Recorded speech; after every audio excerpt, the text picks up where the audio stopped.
Меѓу наковалната и чеканот, вака наликува ситуацијата во која се најде Македонија, откако вчера премиерот на Албанија Еди Рама најави дека ќе побара Европската комисија да го раздвои пристапниот пат на Тирана од тој на Скопје, а бугарскиот премиер Кирил Петков утрово соопшти дека нема да потпише договор со Македонија без да добие целосна поддршка од опозицијата.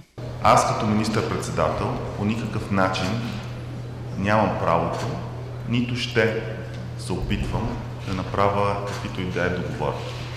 Имаме рамкова позиция, имаме декларация. Всяко едно решение трябва да се случи с пълно обединение, между другото, не само на управляващата коалиция, но и на опозицията. За познавачите на европските политики и процеси и двете изјави и на Рама и на Петков не се црно-бели. Раздвојувањето според Марко Трошановски од Институт за демократија би било многу тешко да се изведе. Не нужно значи одвојување, апсолутно. Треба да видиме останатите земји членки на Унијата како ќе се постават по тоа прашање, особено оние што се скриено што се скептични за проширувањето, бидејќи на некој начин ова взаемно кочење меѓу Македонија и Бугарија им одговара да продолжат латентно да го блокираат процесот на проширување. Според Трошановски, раздвојувањето на двете земји би можело да биде и проблем за Унијата, бидејќи на тој начин Македонија би станала уште поголем безбедносен ризик во контекст на незина дестабилизација ако остане надвор од процесот.